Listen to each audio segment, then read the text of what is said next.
Bienvenidos a esta segunda sesión de Miércoles de Soluciones, donde hablaremos de sostenibilidad y seguridad en el piso de manufactura, con nuestros expertos César Macías, Juan Medina y Óscar López. Óscar López, líder de sustentabilidad digital en Rockwell, tiene más de 17 años de experiencia en TI industrial y sistemas operativos, diseño, desarrollo, protección, venta y capacitación en tecnologías de TI y TO. Como consultor de negocios, Óscar apoya el viaje de transformación de tecnologías sostenibles en múltiples clientes y con su experiencia ha ayudado a crear valor, impacto en las operaciones y ejecutar estrategias digitales sostenibles en múltiples segmentos de la industria a nivel mundial. Ha sido speaker en múltiples congresos de innovación, Industria 4.0, Transformación Digital, Convergencia de IT y OT, Educación 4.0, Liderazgo Digital, etc. César Macías, gerente de cuentas en Panduit. César es un profesional con una destacada trayectoria de más de 20 años en la industria de tecnologías de la información, con un enfoque especializado en infraestructura. Actualmente, se desempeña como Territory Account Manager en Panduit. Durante sus 7 años en Panduit, ha demostrado habilidades en la gestión de cuentas y en el establecimiento de relaciones sólidas con los clientes. Su capacidad para comprender las necesidades específicas de cada cliente y ofrecer soluciones personalizadas ha sido clave para su éxito. Y por último, Juan Medina, ingeniero eléctrico y un experimentado gerente de cuentas estratégicas con un historial demostrado de trabajo en la industria de fabricación eléctrica y electrónica. Con una amplia experiencia de 25 años en negociación, ventas, operaciones, gestión de ventas y liderazgo de equipos multifuncionales. Juan forma parte de Panduit desde hace 20 años, en donde se ha desempeñado en diversas áreas de ventas, centrándose principalmente en las cuentas de automatización. Escuchemos a nuestros expertos el día de hoy. Bienvenidos.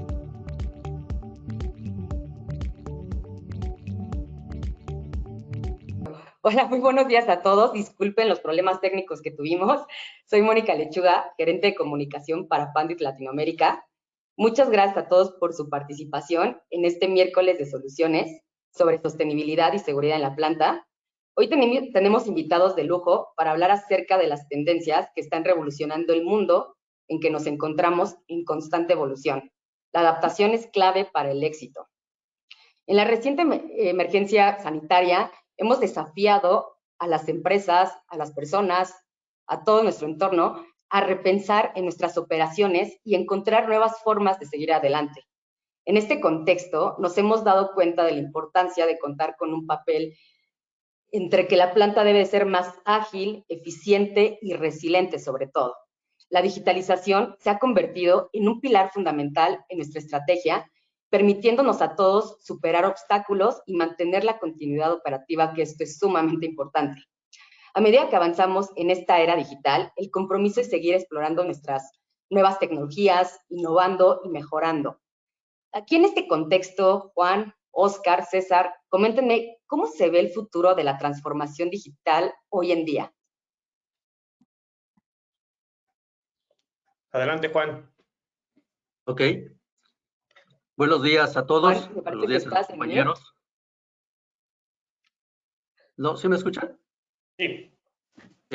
Ok, perdón. Buenos días a todos. Muchas gracias, Moni. Mira, básicamente lo que yo veo en el sentido de qué futuro nos espera con la transformación digital, básicamente me trae a la mente una pregunta. ¿Actualmente ustedes imaginan si hay alguna actividad humana donde no esté presente la tecnología? Seguramente hay pocas, o todavía las hay, pero no tantas. Precisamente la transformación digital está presente en todas las industrias, negocios y, por supuesto, actualmente en los procesos de manufactura. Ha habido varios eventos que han sido disruptivos, la pandemia, todo el rompimiento de las cadenas de suministro, y ahora experimentamos con fenómenos como el nearshoring y el reshoring. Estos elementos nos están dando precisamente que se está acelerando esta transformación en las organizaciones. Estos realmente han impulsado nuevos modelos de negocio y de procesos, obviamente también estos procesos de fabricación. Básicamente lo que esperamos es que esta transformación ayude a simplificar estos procesos que nos están dando mayores beneficios en lo que respecta a las cadenas de producción y obviamente a que las empresas sean más competitivas básicamente. Actualmente podemos ver que el mercado o el mundo empresarial mexicano está experimentando una necesidad de esta nueva tendencia en lo que respecta a la transformación digital, digamos, local, en México, regional. Aproximadamente como un 30-35% de ellos tienen solamente proyectos avanzados, es decir, que no están en el orden de solamente un piloto como tal. Básicamente lo que debemos aquí ver es que muchas organizaciones deben de ser conscientes que la digitalización digital no es un fin, es decir, el hecho de cómo lo ven como un punto extremo. Yo considero que básicamente esta se debe de consolidar y dar ya una vez hecha un impulso a todos los ingresos y crecimientos. Yo hasta donde alcanzo a ver se logrará una transformación digital básicamente cuando trabajen desde mi óptica 3 elementos en los cuales son los 3 pilares, que básicamente son procesos, la tecnología y por supuesto las personas. De este último hablaremos más adelante y obviamente también andaremos con mis compañeros. Gracias, Juan. Oscar, ¿tú qué opinas de la transformación digital en estos tiempos? Gracias, Mónica, por la pregunta. Digo, un gusto saludar a todos los que se conectan. Bueno, creo que hay diferentes facetas del tema de transformación digital. Y yo quisiera tocar un poquito del punto que venimos de la pandemia, y la pandemia ha cambiado muchas cosas de las que hacíamos previa a esta. Y bueno, incluso puedo citar ahí un estudio que habla de una aceleración de cerca de 10 años, donde si no hubiera ocurrido la pandemia, probablemente tendríamos que transitar todavía otros 7 años más para llegar al grado de adopción de tecnologías digitales que tenemos el día de hoy. Entonces, creo que hay un periodo prepandémico y un postpandémico donde se volvió esencial el uso de las tecnologías como el día de hoy, el tema del trabajo remoto, el tema de adopción de más tecnología para poder solventar retos en el piso de planta. Como ocurrió la pandemia, no podíamos trabajar como lo hacíamos en el pasado, codo a codo, donde en la línea de producción la gente estilaba colaborar muy cerca, pero la pandemia hizo que cambiáramos esos patrones y bueno, hubo que ayudarse de la tecnología para poder cubrir esas necesidades, ¿no? Inclusive nos decían, ¿sabes que no puedes operar si tenías, no sé, 100 personas laborando en un sitio, tienes que bajarle a capacidad de 30-40% por seguridad?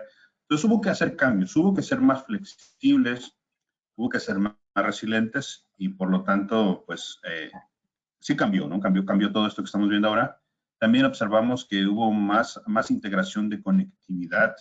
Los niveles de carretera de la comunicación tuvieron que crecer para poder estar presentes y abrazar esos nuevos dispositivos, tecnologías, softwares que nos estaban ayudando a sobresalir de la pandemia. Y bueno, hay algo interesante que también ocurrió. La pandemia aceleró la adopción de conciencia sobre algunas problemáticas como el tema del calentamiento global. Y bueno, ahora vemos esfuerzos mucho más dedicados por algunas industrias en materia de trabajar sobre la descarbonización. Entonces, vemos ese factor resiliencia, ese factor de adopción de la sostenibilidad con mayor intensidad, más interés de los industriales en este aspecto. Entonces, creo que vienen cosas bien interesantes en el camino en materia de transformación digital, no solamente más adopción digital, sino un repropósito también de la tecnología, los productos y los servicios, ¿no? Ese es mi comentario.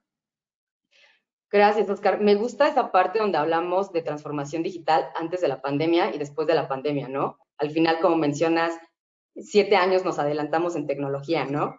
Esta parte, César, me gustaría saber tu opinión de la transformación digital. Gracias, Moni, y gracias a todo el auditorio que nos acompaña el día de hoy. Pues sí, realmente lo que implica para las redes industriales es un incremento exponencial en la cantidad de dispositivos que están conectados a la red. Esto ya lo veníamos viendo en el área de IT desde hace algunos años, cuando de repente integramos la telefonía, CCTV, control de acceso, control de incendio. De hecho, ese era un concepto que Pandit le llamaba Unified Physical Infrastructure, donde convergían todas las tecnologías. El tema ahora es que con OT, este crecimiento es exponencial. De hecho, se espera que para 2025 cerca de 3/4 partes de los nodos de red o dispositivos conectados en el mundo sean de OT. Entonces, imaginemos nada más el crecimiento exponencial que está teniendo esta cantidad de dispositivos conectados. Ahora, ¿qué implica eso? Vamos a tener dispositivos conectados inteligentes, máquinas conectadas inteligentes, pero necesitamos, como bien comentaba Oscar, un camino seguro, confiable, que nos permita poder transitar en esos mundos. ¿Y qué nos produce esta manufactura inteligente? Mayor uso de la capacidad productiva, mejoras en el consumo y manejo de la energía en planta, que lo comentaba también Oscar, muy importante por el tema de sostenibilidad, y obviamente el tema de la trazabilidad también, el poder identificar todos los componentes que incluyen un producto terminado, y todo esto enfocado directamente a la satisfacción del cliente. Yo creo que ese va a ser uno de los enfoques más importantes, ya no enfocarnos al producto, sino enfoque a la satisfacción del cliente con todo lo que esto implica. Gracias. Me gusta esa parte de la satisfacción del cliente, porque hoy en día la industria actual nos encontramos con esta serie de motivadores que están moldeando el camino hacia el futuro, ¿no? Entre los motivadores que existen para la parte de las fuerzas impulsoras en sí mismo, siempre tienen un impacto significativo, y cada uno de ustedes mencionó un punto importante, ¿no? La parte de las personas. Juan mencionó a las personas, la parte de la seguridad. Oscar mencionó la parte de sostenibilidad, la descarbonización. Y tú, César, la parte de la resiliencia, ¿no? Que hablamos de redes industriales, ¿no? Aquí, Juan, coméntame, o sea, la parte en cuestión de las personas, es la fuerza vital de cualquier industria, ¿no? Esto implica fomentar un entorno laboral inclusivo, seguro en todos los aspectos, ¿no? Tanto de accidentes, seguridad en todo el ambiente, ¿no? De los empleados. En estos términos, ¿cómo fomentas, Juan, o cuál es tu opinión acerca de la seguridad del empleado en entornos de manufactura? ¿Existe algún programa, algunas NOM?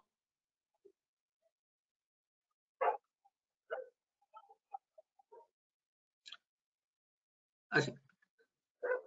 Gracias, Moni. Sí, básicamente en este punto, mucha forma en lo que es el impulso de fomentar estas prácticas deben de estar basadas en programas en los cuales se debe hacer conciencia con todo el equipo, hablando de ser inclusivos realmente con todo, en un ambiente en el cual ya conviven muy de cerca la parte corporativa, por ejemplo, oficinas, centros de tecnología con la planta productiva, y obviamente ese andar de toda esta gente por todas las áreas, debemos hacer conciencia de todo esto a todo el equipo, a toda la gente. En algunos habrá mayor relevancia, obviamente como encargados, supervisores, pero sí qué deben de saber, qué deben de hacer, y que obviamente esto debe de afrontar lo que son acciones preventivas o correctivas, básicamente.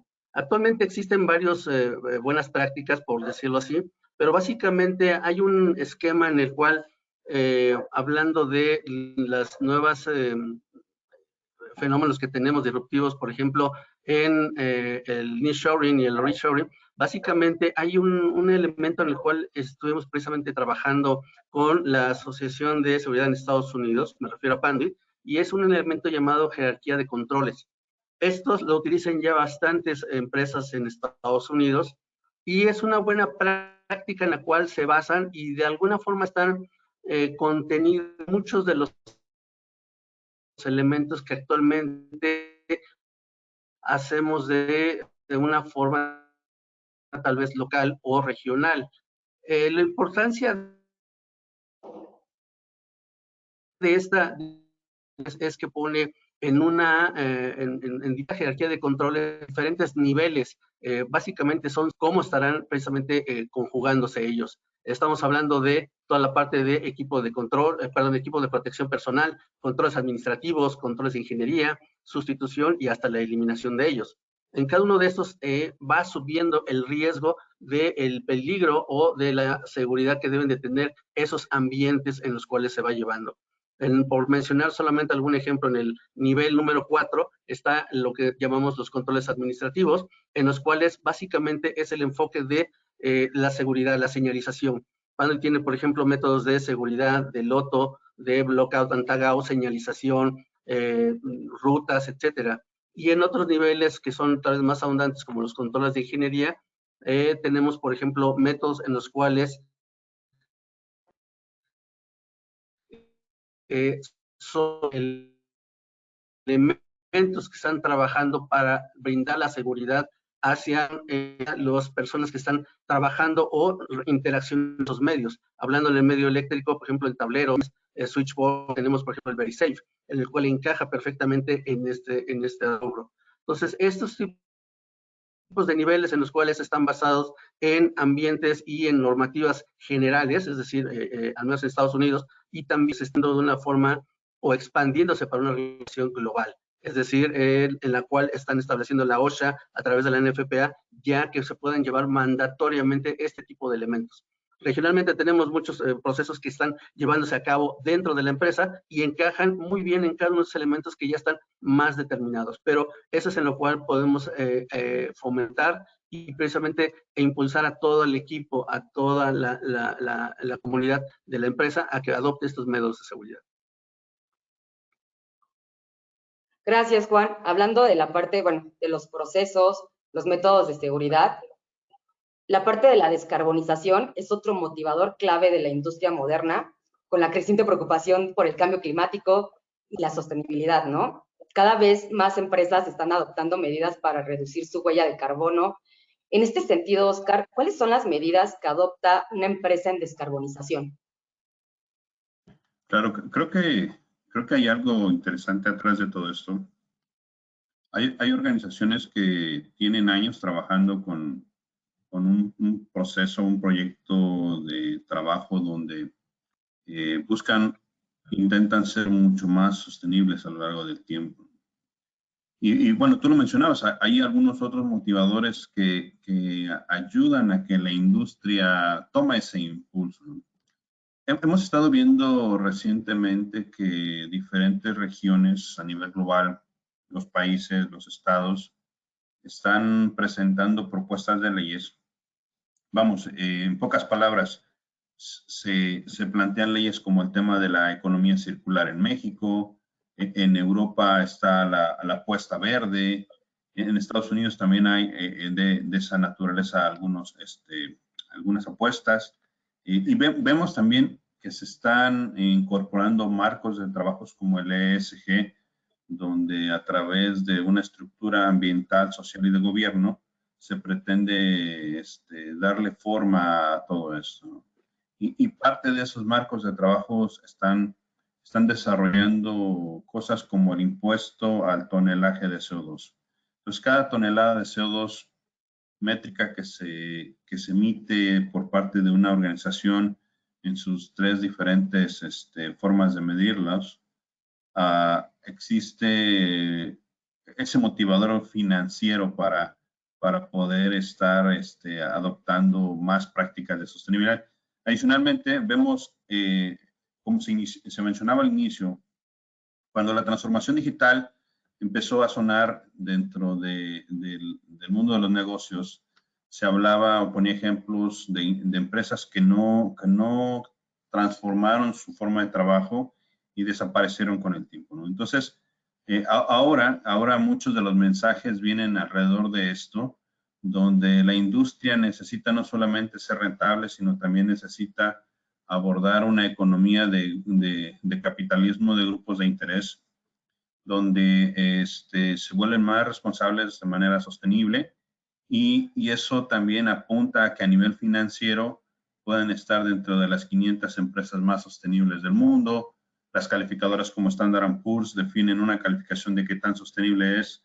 Entonces, al día de hoy, si un inversionista busca invertir en alguna organización, no solamente se va a fijar si el reporte financiero está en las mejores condiciones, sino está observando también el reporte de sostenibilidad, porque esas acciones de sostenibilidad lo blindan a una organización de poder mantener balance y no perder valorización a lo largo del tiempo por condiciones sociales, económicas, ambientales que pudieran afectar la valorización de esa empresa. Entonces, hay muchos motivadores y yo pudiera concluir mi comentario diciendo que estamos en esta etapa post-COVID donde no solamente la transformación digital es importante, sino hay que darle un propósito como la sostenibilidad, porque, vamos, a nivel financiero, la industria se va a medir por esos indicadores Standard & Poor's en la bolsa, y eso va a acarrear a muchos pequeños y grandes industriales también, porque la medición de la sostenibilidad lleva hasta el Scope 3, es decir, el CO2 que viene a través de mis proveedores. Entonces, una pequeña pyme que le provee a una transnacional, la transnacional tiene que reportar el CO2 de esa pequeña pyme, y por lo tanto ya hemos visto efectos en México al menos y en otras regiones donde la gran transnacional le dice a las pequeñas empresas: necesito que en un par de años me demuestres que estás ejecutando acciones de sostenibilidad para yo poderte mantener en mi cartera de proveedores. Entonces se está conectando y los motivadores están acelerando de diferentes formas esa transición, aceleración digital a un tema con más propósito, y bueno, veremos más yo creo que en el futuro de esto, ¿no? Muchas gracias, Oscar. La verdad debo de confesar que soy tu fan.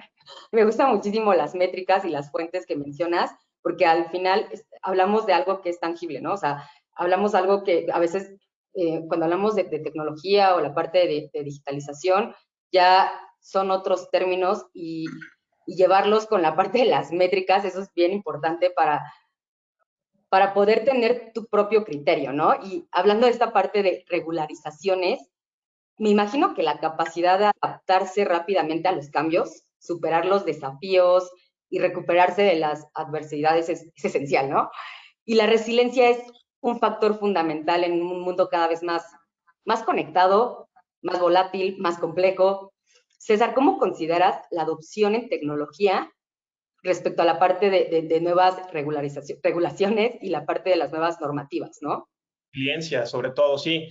Fíjate que va muy de la mano de lo que comentaba Oscar, y lo vemos en un elemento dentro de las redes o del mundo enterprise industrial. Lo vemos incluso en elementos como los data center. Cuando hace algunos años pensábamos en un data center, pensábamos siempre en alta disponibilidad, resiliencia, redes seguras, redes confiables y tener siempre todo corriendo, ¿no? Pero ahora las nuevas regulaciones, muchas de las inversiones que están llegando a México, sobre todo particularmente a Querétaro, por ejemplo, de centros de datos, están pidiendo esos grandes hiperescala centros de datos como Google, como Facebook, Amazon, etcétera, están pidiendo que todos los proveedores tengan ya un programa establecido de sostenibilidad y de manejo de todos estos elementos. Entonces, creo que el tema de resiliencia va completamente de la mano de la sostenibilidad. Y bueno, un punto importante, lo mencionaba también Oscar en algún momento en una intervención, el tema de la resiliencia en las redes. Como bien comentaba, cuando se dio todo este tema de la pandemia, cambiaron los layouts en líneas de producción. El tema del distanciamiento social implicó que todo lo que estaba anteriormente armado en una línea de producción con todo el personal, porque todavía en México tenemos ciertas plantas de manufactura que no están completamente automatizadas, que requieren de mucha capacidad humana para poder operar. Entonces tuvieron que hacer un cambio trascendental, y aquellas compañías que realmente se prepararon, armaron una red flexible, resiliente, que les permitiera poder hacer modificaciones, adiciones y cambios de manera rápida, tuvieron una menor caída, tuvieron una mayor operación. Hay una diferencia importante cuando hablamos de redes enterprise y redes industriales, porque es algo que nos topamos mucho, sobre todo los que estamos implementando proyectos en ambientes industriales. Nos topamos mucho con que los clientes siguen utilizando infraestructura enterprise en ambientes industriales. ¿Cuál es una de las principales diferencias? Si tú tienes un correo electrónico y lo envías y tienes 2 o 3 milisegundos de pérdida en la señal, en la transmisión de ese correo electrónico, realmente es un inconveniente. Pero si ese mismo problema lo tienes en un piso de planta, se vuelve incluso en un paro de producción.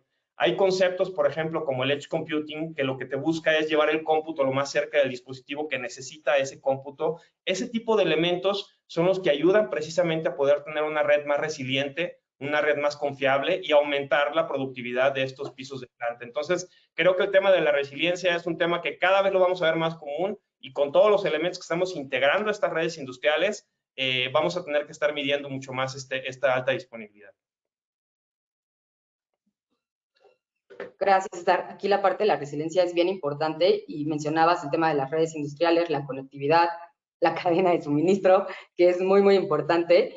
Y hablamos ya de los motivadores de la industria como las personas, la descarbonización y la resiliencia, ¿no? Pero hay un fenómeno del que todo el mundo está hablando, que es el reshoring. El reshoring se conoce y es la relocalización, que es un fenómeno que se refiere al retorno de las actividades productivas y de manufactura a su país de origen. Claro ejemplo es la apertura que tuvimos el año pasado de la segunda planta de manufactura de Panduit en Monterrey. Aquí en Latinoamérica tenemos 3 plantas, una en Costa Rica y 2 en Monterrey, ¿no? Esta parte es un claro ejemplo del tema del reshoring, ¿no? Si bien, Juan, aquí la parte del reshoring, las empresas están invirtiendo y tienen que tener ventajas competitivas para la economía local, ¿no? Esto implica desafíos como la disponibilidad de talento y la seguridad de los empleados. Hace unos momentos nos mencionabas de la parte de la tecnología del loto, la parte de las NOMS. En este caso, para la parte de seguridad de los empleados ya en una planta, mencionaste también VeriSafe, ¿no? ¿Cuáles son los impactos que tienen estas tecnologías o la adaptación que los empleados deben de tener para estas tecnologías o para estos programas?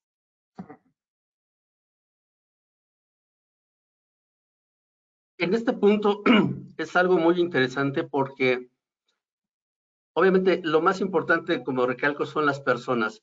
Y en esto obviamente debe de estar precisamente enfocado a todos estos procesos. Obviamente venga de donde vengan, como comentaba hace poco en el proceso que tenemos de jerarquía de control de riesgos, en los cuales está conformado por varios niveles.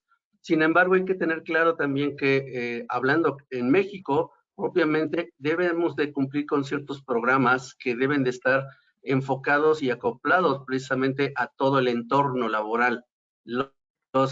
Sigue habiendo una evolución, veo muy significativa en todos los procesos de seguridad. Básicamente es reducir todos los niveles de riesgo, peligros, etcétera, y crear esa cultura, la cual debemos de arraigarla y que obviamente vaya avanzando y permeando en toda la estructura de la organización.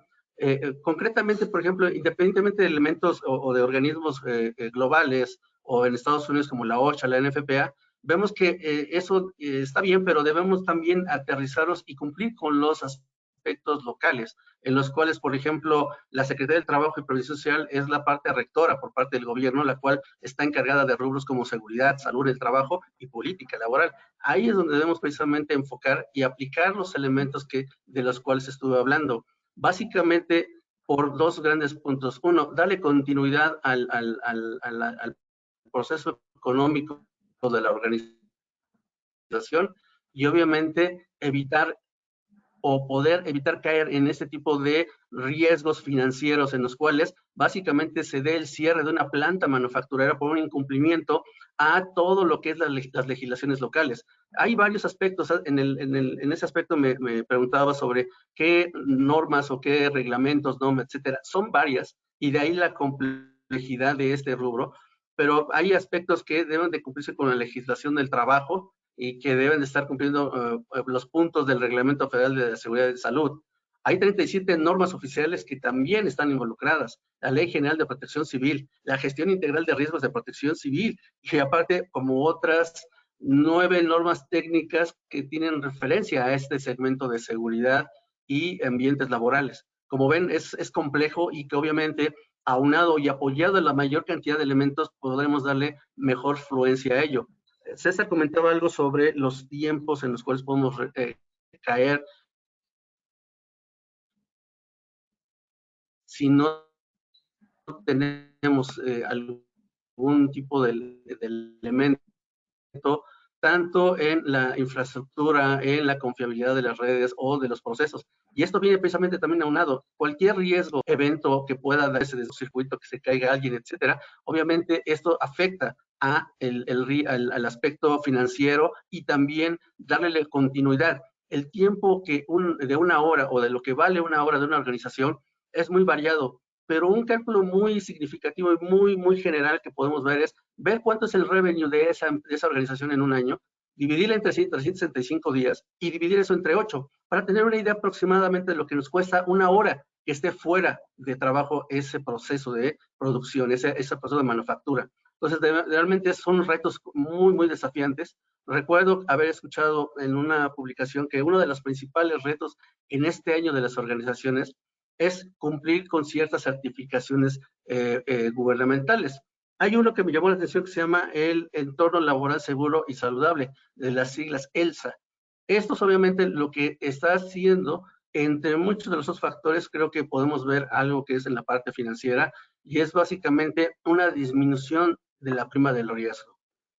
Con esto voy a lo que podemos invertir, y el costo-beneficio de implementar estas acciones serán muy representativas, obviamente para la seguridad y continuidad y protección de la gente, así como el aspecto financiero y obviamente de todo lo aspecto económico que conlleva esto en la organización. Y por último, uno de los desafíos también importantes es la escasez de talento. El no contar con el suficiente personal disponible ha puesto en jaque muchas organizaciones por obviamente generar estos planes de entrenamiento, planes para poder enfrentar este tipo de eventualidades. Obviamente los colaboradores deben desarrollarse en estas posiciones tecnicadas y obviamente darle continuidad. Y además otro aspecto que también viene a pegar en este punto de la escasez del talento es los cambios recientes en la Ley Federal del Trabajo, en la cual los trabajadores o la planta laboral dispone de más días de vacaciones. Inclusive en este aspecto vemos que hay que contratar para cubrir diferentes procesos que antes no estaban determinados de esa manera. Como ven, es variado, es muy grande, se puede ser complejo, y por eso es el poder dar la mayor cantidad de elementos posibles para tener esto en control. Gracias, Juan. Eres una enciclopedia en toda la parte de la normativa, la parte de las personas. Necesitamos hacer un podcast de esto. Pero hablando del tema hablamos ya de las personas, el tema de la seguridad en el reshoring, ¿no? Por ejemplo, Oscar, en el tema de la descarbonización, este juega un papel importante, ya que implica la reducción cada vez más de emisiones de carbono, ¿no? Y la transición hacia fuentes de energía más limpias, más sostenibles. ¿Cómo ves eso? Claro, creo que es un punto interesante. El reshoring trae una gran oportunidad ahí para la industria, donde vamos a ver que el producir más cercano a la fuente del consumidor nos puede traer beneficios en términos de reducir el impacto que se daba de grandes traslados, de materias primas, de productos, de los procesos que existían al pasar de muchas manos cada componente, y cada vez que pasaba de una mano a otra generaba una cierta huella CO2, ¿no?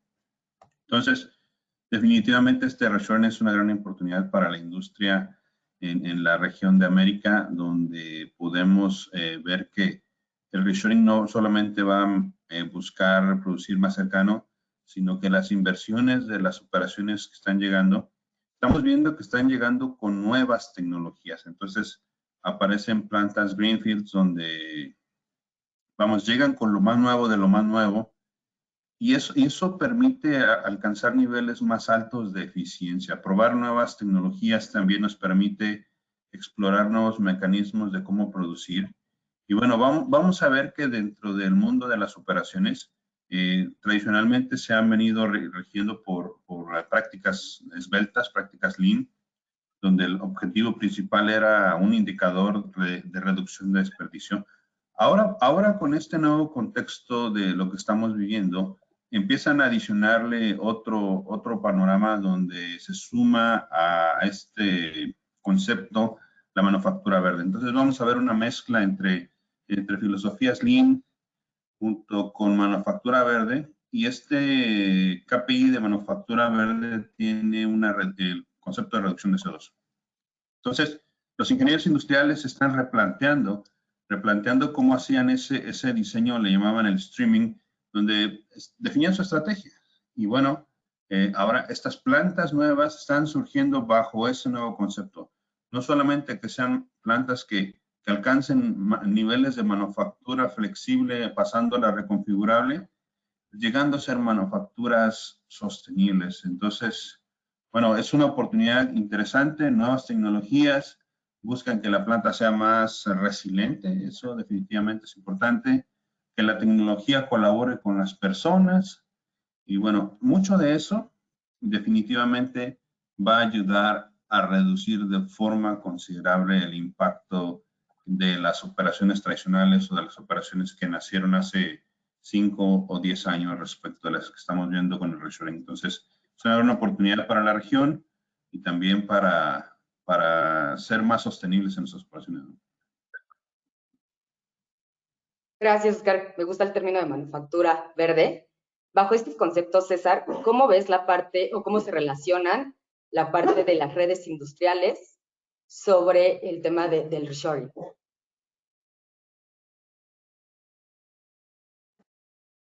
Creo que estás en mute, César. Estás en mute. Ahí está ya. Gracias, Oscar. Se vienen retos muy interesantes, ya lo comentaba también Oscar.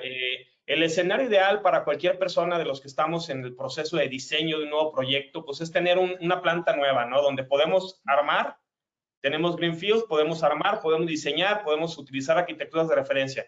Pero, ¿qué va a pasar con todos esos Tier 1, Tier 2, Tier 3, que tienen una base instalada, que el proceso de madurez que tienen sus redes industriales es muy pobre todavía? Y creo que tenemos en México sobre todo, tenemos muchos clientes que están nosotros lo dividimos en Panduit en 4 fases. La fase 1 lo vemos como redes no convergentes, restrictivas, donde el primer reto que se tiene en esos casos es que son redes con protocolos propietarios, donde cada quien se habla un idioma distinto, y para acabarla de amolar, el 20% de los personales calificados en esos protocolos se están jubilando. Entonces, ahí tenemos un reto. ¿Qué es lo que le proponemos a nuestros clientes? Primero, ayudarlos a identificar dónde están parados. Migrar a redes OT convergentes, donde ya se utilicen los elementos adecuados dependiendo los entornos, dependiendo los ambientes. De hecho, hablando de una de las normativas que por ahí Juan nos ha platicado mucho de normas, también para la parte de redes industriales hay normativas. Hay una TIA 1005 que precisamente habla de los parámetros más importantes de cómo diseñar infraestructura física para ambientes industriales, cómo seleccionar un producto adecuado. No es lo mismo considerar una planta de aceros que una armadora, que una minería, alimentos y bebidas. Entonces, ese sería el segundo paso, empezar a utilizar los elementos más adecuados para poder aumentar la disponibilidad de esa red. Ya con todo eso, ahora sí las nuevas expansiones o los proyectos nuevos, ya podemos desarrollarlos con arquitecturas de referencia. De hecho, hay una arquitectura que se llama CPW, vamos a compartirles el documento a todos los asistentes para que lo tengan como consulta, pero es una arquitectura que se diseñó en conjunto con Rockwell y que precisamente lo que busca es darle los elementos adecuados a los clientes para que puedan diseñar sus proyectos de todos los elementos, pero particularmente del lado de Panduit, de la parte de infraestructura física, con una arquitectura resiliente, sustentable, incluso que permita tener cierta protección de ciberataque, porque incluso, digo, un tema importante, no hemos hablado mucho del tema de ciberataque, pero creo que es fundamental en la parte de redes industriales. Uno de los blancos más fuertes que están teniendo los hackers a nivel mundial es Latinoamérica, precisamente por las carencias que tienen en este tema de ciberseguridad. Entonces, el hecho de poder armar una red industrial con esta arquitectura, que incluso proteja no solamente del exterior, sino la misma red IT y OT, de una forma adecuada, creo que es fundamental. Y ahora sí, ya con todos esos elementos ya podemos hablar de una cuarta fase donde ya integramos máquinas inteligentes, dispositivos inteligentes, machine learning, industrial IoT, big data y todos los demás nuevas tecnologías que ya nos platicaba Oscar, pero ya con un fundamento y con una base que nos permita tener un camino sólido en todo este proceso y este journey hacia la transformación digital.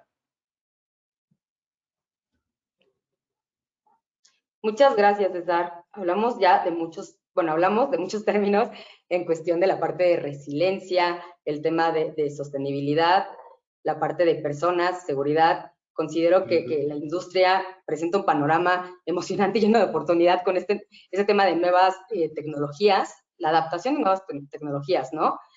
y al combinar la tecnología con el talento humano, se espera una mayor eficiencia, innovación y sostenibilidad en todos los procesos industriales, ¿no?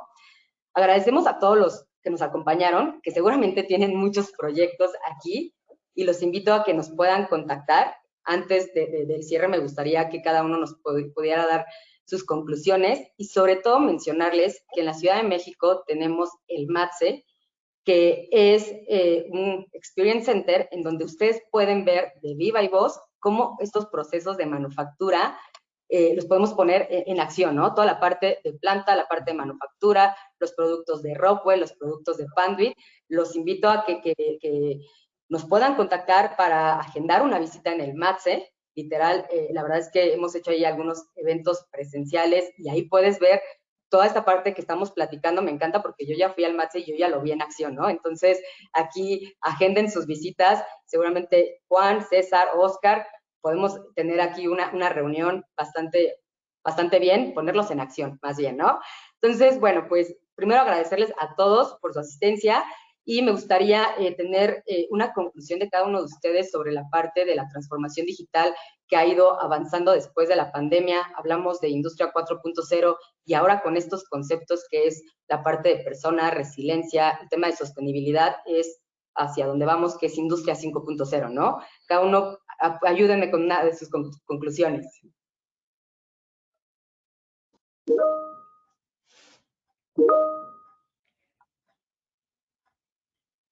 Oscar. ¿Te gustas, Juan? Juan. Sí, de acuerdo. Bien, creo que yo puedo compartir un poquito mi expectativa dentro del cierre de esta conversación. Voy a recalcar un poco el tema de, es una oportunidad de este momento que estamos viviendo posterior a la pandemia, ya lo mencionaban durante la charla, todos a ser más resilientes, tener más foco en las personas, ser más sostenibles, pero la oportunidad está ahí también. Toda oportunidad atrae atrás un riesgo, y es el no adoptar este momento donde la industria está invirtiendo en ser más sostenible, la tecnología está redefiniendo el propósito para el que está trabajando, y también está ayudando a crear nuevas experiencias en los usuarios. Sabemos que las generaciones más jóvenes están buscando consumir productos con diferente propósito, ya no nada más que sea funcional a nivel usabilidad del mismo, sino que pues pueda provenir de una fuente más responsable, pueda estar comprometida esa industria con la sociedad. Y bueno, entonces para la industria está la oportunidad de que de acuerdo a Value Research, ellos están haciendo un cálculo de cerca de varios cientos de trillones de dólares que va a venir en inversiones en materia de sostenibilidad, y por lo tanto la parte de 4.0 que ahora comentabas 5.0 se convirtió de un aspecto aspiracional. Cuando hablábamos de esa 4.0, la industria buscaba ser más digital para ser más eficiente. Ahora busca hacerlo, busca ser más sostenible, porque aparte de tratar de ser más eficiente, también tiene enfrente impulsores regulatorios. Entonces, creo que es una situación un tanto distinta como veníamos platicando en los últimos 10 años con Industria 4.0. Por lo tanto, las compañías que se adopten más el tema de la sostenibilidad, sean más resilientes, más enfocados en las personas, van a tener la oportunidad también de permanecer en el mercado, ser más valiosos, y bueno, se habla de hasta 2.5 veces más valor crear de lo que ya venían haciendo. Entonces, para cerrar mi comentario, es una oportunidad que la industria tiene encima, pero también toda oportunidad de negocio atrás trae ciertos riesgos. El no adoptar o no ser empático con este tema de la sostenibilidad, la resiliencia y las personas, bueno, puede traer consecuencias interesantes para algunos sectores, ¿no?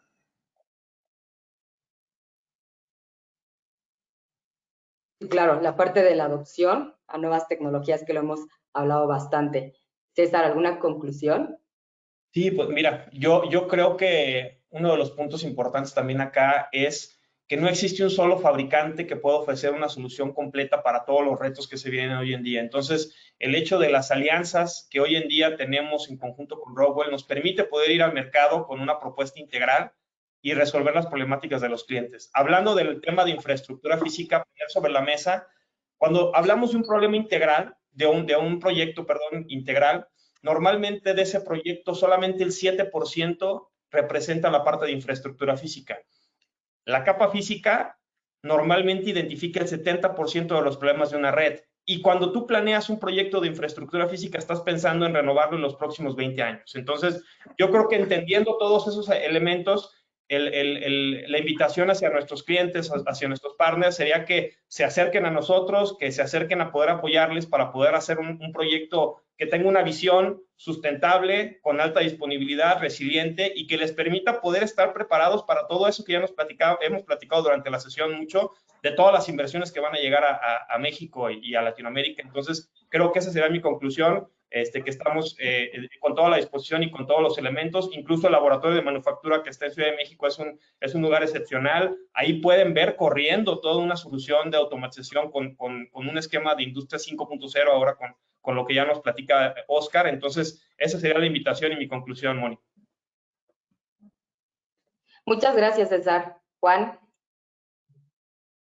Pues ya hay poco que agregar después de lo de que ha hablado Oscar y César, pero quisiera comentar que hace tiempo alguien me comentó que el grado de evolución de una sociedad está dada por el número de puntos de conexión.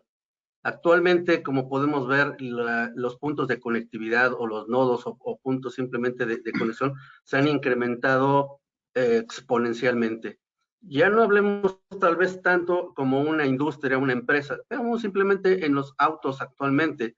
El proceso de fabricación de un auto en la, digamos, manufactura tradicional, a hoy en día, en una manufactura para los autos eléctricos, se ha incrementado de 10 a 15 veces, solo en el propio auto. Entonces, realmente eso nos pone en riesgo a todos. Mientras mayor cantidad de nodos, mientras mayor cantidad de puntos de conexión tengamos dentro de nuestra organización, todo está en mayor riesgo. El punto es poderlos controlar, tanto en la infraestructura como en los equipos activos y en todo lo que está alrededor, mientras tengamos el mayor control posible y prevenir y tener todo claro en ese enfoque, obviamente daremos un paso adelante dentro de toda esta transformación, haciendo frente hacia todos los fenómenos disruptivos que pueda haber y que están habiendo actualmente. Todo lo que podemos en este sentido colaborar de manera conjunta con los amigos de Rockwell, como dices tú, más que el platicarlo, el presentarlo, el tenerlos en un PowerPoint o en una ficha técnica, es el verlos y nuevamente invitarlos a este centro en el cual, lejos de poder tener un documento, podrán verlo en vivo y a todo color y ver cuáles son los problemas y riesgos que enfrentan, obviamente, para poder tener seguridad y confiabilidad dentro de todos estos procesos. De mi parte sería fundamentalmente todo y agradezco el espacio. Muchas gracias. De hecho, aquí tenemos algunas preguntas. Tenemos un espacio de 9 minutos para poder contestar estas preguntas. La primera es, ¿cuáles son las principales normas y regulaciones de seguridad que se deben de seguir? Son variadas. Dentro del ambiente, por ejemplo, nacional, comentaba, hay una serie de aspectos en los cuales la reglamentación federal de seguridad y salud nos da, son como, no sé, cerca de 30 artículos o más. Obviamente las NOMS como vienen como tal, pero dentro del aspecto en los cuales también estamos inmersos en la parte del nearshoring, por ejemplo, para las empresas que están en México y que se están acercando a los puntos como Estados Unidos, e inclusive dentro de las fabricantes como General Motors, que está regresando a Estados Unidos a generar nueva infraestructura, nuevas plantas, es el hecho de implementar normativas en la OSHA, la NFPA 70, y obviamente con sus nuevos adendos en estos, en los cuales ya hacen obligatorio ello. Esto, aunque no está en Estados Unidos y está en México, también lo hace de esa manera. Entonces, obviamente, el cubrir todo esto hace muy importante este aspecto. Solamente por mencionar rápidamente, dentro del programa de ELSA que comentaba, del Seguro Social, hay 5 aspectos que deben de cubrir y obviamente uno de ellos está todo lo que es el accidentes en laborales, pero concretamente, por ejemplo, en manos y tobillos. Obviamente eso nos lleva a puntos en los cuales deben de estar las actividades de mantenimiento. Es variado. Si no, es muy complicado dar todos los detalles, pero con todo gusto puedo conversar esto fuera del espacio para darles mayor detalles al respecto de números, nombres, etcétera, de la normatividad a seguir. Gracias, Juan. De hecho, vamos a contestar algunas, bueno, van a contestar algunas preguntas que nos haga la audiencia, pero también les vamos a mandar un correo de agradecimiento y con la grabación on demand, y ahí mismo nos pueden también preguntar, bueno, si tienen alguna duda o necesitan información tal cual, nos pueden mandar en el correo. La siguiente pregunta es, ¿cuáles son las diferencias entre los estándares de infraestructura física para redes Enterprise y el estándar para redes industriales? ¿Qué tal, Moni? Creo que eso me toca a mí. Pues mira, realmente los estándares de infraestructura física que comúnmente se conocen para un proyecto Enterprise o un proyecto convencional son la TIA 568, 569, 606, 607.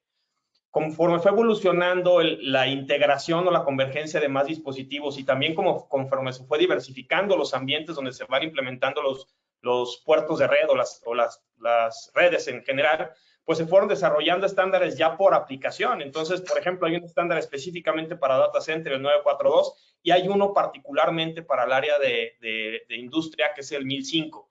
¿Cuál es la diferencia? Principalmente que en el área de industria, digo, hay muchas y podemos compartirles una presentación completa relacionada con todo eso.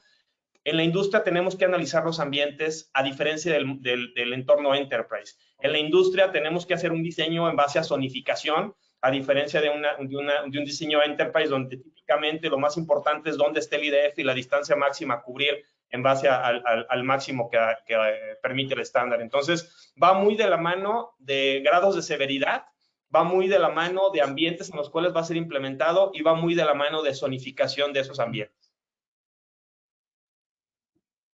Gracias, César. Aquí tengo otra pregunta en cuestión de sostenibilidad.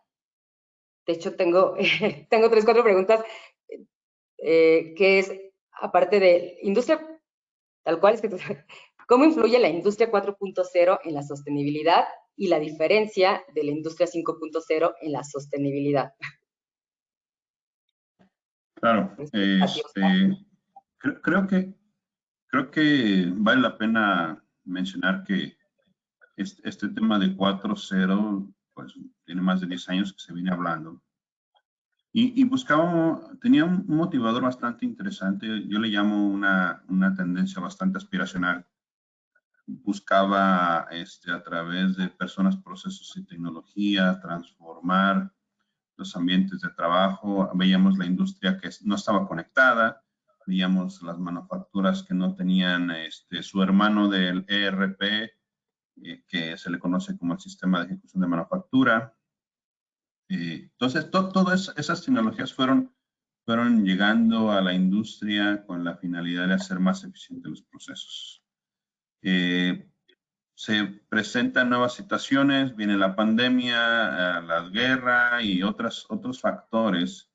Y bueno, en el Foro Económico Mundial se empezaron a replantear los líderes, qué era lo realmente importante de manera global. Y bueno, en ese proceso surgen esos 3 elementos que ya hemos mencionado durante las diferentes conversaciones del día de hoy. El tema de resiliencia, el tema de sostenibilidad y el tema de enfoque en las personas. Entonces, se empieza a conjuntar esas necesidades y se engloban dentro de lo que se le conoce hoy como Industria 5.0. Entonces, vamos a ver en muchos documentos esos 3 elementos como pilares de la Industria 5.0. Definitivamente en la 4.0 se hablaba de un entorno de conectividad donde el propósito era conectar e integrar para generar valor dentro de las operaciones. Al día de hoy es mucho más amplio, buscamos que la Industria 5.0 ayude a la reducción de CO2, buscamos que los ambientes sean más diversos, equitativos e inclusivos, buscamos que las operaciones por sí mismas sean más evolucionadas tecnológicamente y que permitan crear nuevos ambientes, que es lo que está demandando para ser más resilientes y ser más enfocados en las personas. La misma tecnología colabore con la gente después de un tiempo de cierta ausencia en la industria de las personas. Ahora vemos que va llegando más gente a la industria. Hay escasez de talento dentro de la industria. Entonces, creo que son elementos que están ocurriendo a nivel global, factores que se han englobado dentro de ese concepto de industria 5.0. Entonces, no lo vemos como una tendencia.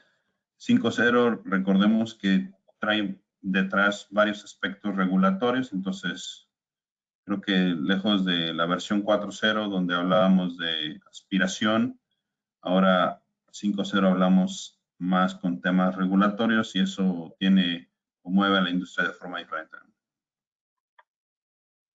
Muchas gracias, Oscar. Tengo aquí varios requerimientos de compartir el link del webinar, también la parte de documentos de seguridad, de la parte de la alianza de Panduit y Rockwell, se las estaremos compartiendo nosotros. Bueno, ya llegó el tiempo de despedirnos. De verdad, agradezco muchísimo a todos los asistentes, agradezco a Juan, a César, a Oscar, el tiempo que hemos tenido para platicar acerca de la sostenibilidad, la parte de la seguridad y redes. La verdad es un tema que es bien importante, es no solamente el tema de la digitalización en la planta o en la manufactura, sino es la digitalización el día a día, ¿no? Que estamos llevando a cabo, ¿no? Estamos teniendo esta reunión, tuvimos algunos problemas técnicos al principio, pero se habla de digitalización, ¿no? Entonces, agradezco muchísimo a todos que nos juntamos para esta reunión y mandaremos el link de On Demand. Muchas gracias. Gracias a todos. Que pasen por la invitación. Buen día a todos. Buen día a todos. Gracias.